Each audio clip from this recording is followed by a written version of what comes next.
Justin Trudeau may be gone, but the economic consequences of his fiscal approach, chronic deficits, rising debt costs, and stagnating growth are still weighing heavily on Canada.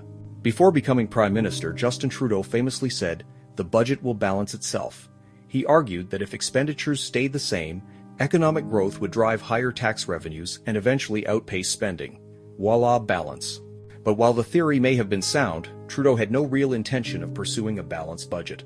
In 2015, he campaigned on intentionally overspending and borrowing to build infrastructure, arguing that low interest rates made it the right time to run deficits. This argument, weak in its concept, proved even more flawed in practice.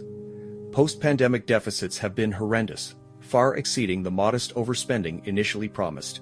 The budgetary deficit was $327.7 billion in 2020-21, $90.3 billion the year following, and between $35.3 billion and $61.9 billion in the years since. Those formerly historically low interest rates are also gone now, partly because the federal government has spent so much. The original excuse for deficits has vanished, but the red ink and Canada's infrastructure deficit remain. For 2 decades, interest payments on federal debt steadily declined, falling from 24.6% of government revenues in 1999-2000 to just 5.9% in 2021-22, thanks largely to falling interest rates and prior fiscal restraint. But that trend has reversed. By 2023-24, payments surged past 10% for the first time in over a decade, as rising interest rates collided with record federal debt built up under Trudeau. Rising debt costs are only part of the story. Federal revenues aren't what they could have been because Canada's economy has stagnated. High population growth fuels overall GDP growth, but masks a productivity problem.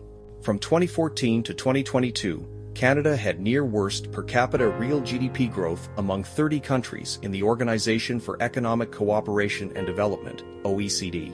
Canada's 0.6% average growth rate during that period was only ahead of Luxembourg and Mexico. Why should a country like Canada, so blessed with natural resources and know-how, do so poorly? Capital investment has fled because our government has made onerous regulations, especially hindering our energy industry. In theory, there's now a remedy. Thanks to new legislation, the Carney government can extend its magic scepter to those who align with its agenda to fast-track major projects and bypass the labyrinth it created.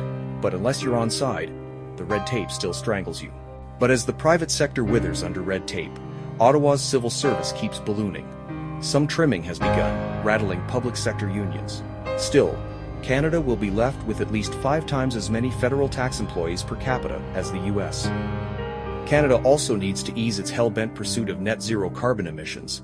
Hydrocarbons still power the Canadian economy from vehicles to home heating and aren't practically replaceable. Canada has already proven that chasing net zero leads to near zero per capita growth.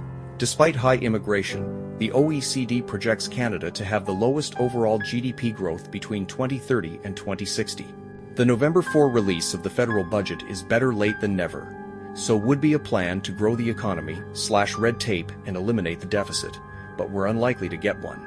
Trudeau may be gone, but his legacy of fiscal recklessness is alive and well.